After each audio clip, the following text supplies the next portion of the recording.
Hello, this week I thought I'd do the Colour Book of Transport by Robert Welsh.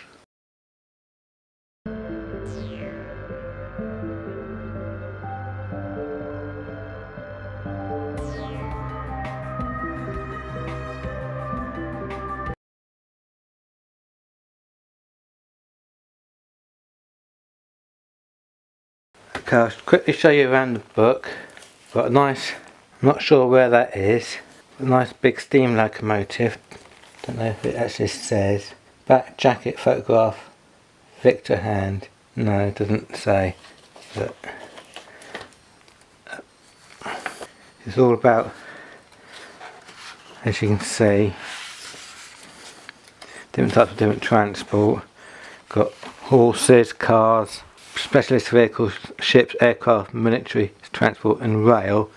This was, don't quite read that, it says first published in 1982 by Octopus Books Limited. So this is quite an old book. Back in the day this was priced £2.95, but it might be a bit more in today's prices. Anyway, because I'm into railways, I have to go to page 106, somewhere at the back here. Here we go. I won't read all of it, but it says the very first steam locomotive was made by Frenchman Nicolas Cognot in 1770. This vehicle was made for travelling on roads, not on railway lines, and was not very successful. Others tried to make steam engines that could draw a train of coaches behind them.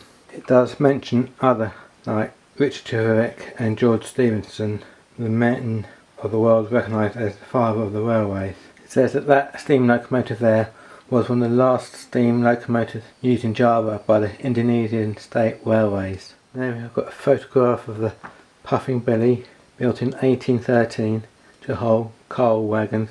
It can be seen at London's Science Museum. I don't know if it's still there, because remember this is a very old book from the 1980s. So the first public railway shows in the world opened on the 27th of September 1825, when it was built to carry coal from Stockton to Darlington in northern England. The next railway line to be opened was from Liverpool to Manchester in 1830. For this line, Stephenson, who had learnt about steam engineering at a colliery, but his famous locomotive Rocket, which looked very much like the little locomotive in the picture. And also I've noticed that the first carriages look like horse and cart type carriages, and all they've done was change the type of wheels on them. And we've got a great birthday party which was held in 1975 to celebrate the railways. Back then it would have been the 150th anniversary, but I believe in 2025 we're now celebrating 200 years. Picture of the world famous Flying Scotsman. You can tell that this picture was taken when the Flying Scotsman was in America, because what gives it away, it had to be converted. In America all the locomotives had to have a light on front, a bell, and the cow, don't you quite see that, but the cow catches over. If there's any cows standing on the line, the locomotive would have just pushed them out of the way. So that's the big giveaway, because the Flying Scotsman did go to America on a tour. Now we've got a narrow, old-fashioned narrow gauge built in 1899, carry goods and passengers up and down the banks of Brazil, Rio das Mortes. And then we've got the City of George, made for South African Railways, but it was made in Scotland. Talking about underground trains have been in use for more than 100 years, since the first underground line from Paddington to the City of London was opened 10th of January 1863, but the Paris Metro was opened in 1898. The New York subway ran the first trains in 1900. Canada's two main railroad companies, Canadian National and Canadian Pacific, changed to diesel power from steam more than 20 years ago, since when this book was published.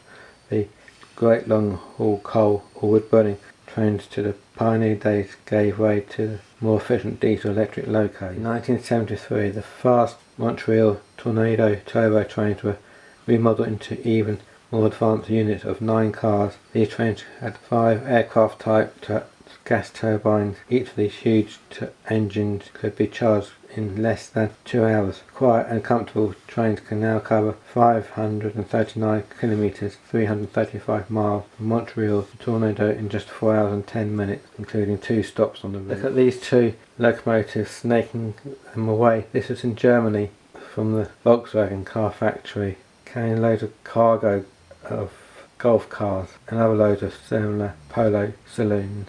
Yeah, that must have been from the 1970s by the way those cars look. Now, I think this is London to Victoria, I'm not sure. I think this if you went there now, I don't think they exist anymore. It's all been changed. Let's see.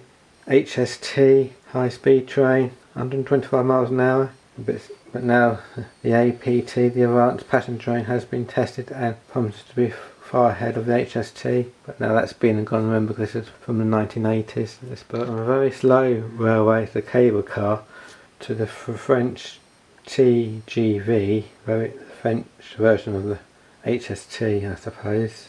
Top speed of 300 kilometres per hour or 186 miles per hour.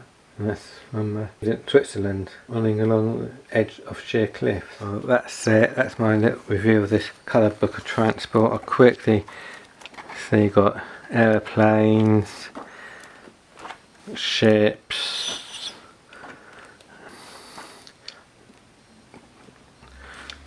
unusual transport, or specialist vehicles, should I say, cars,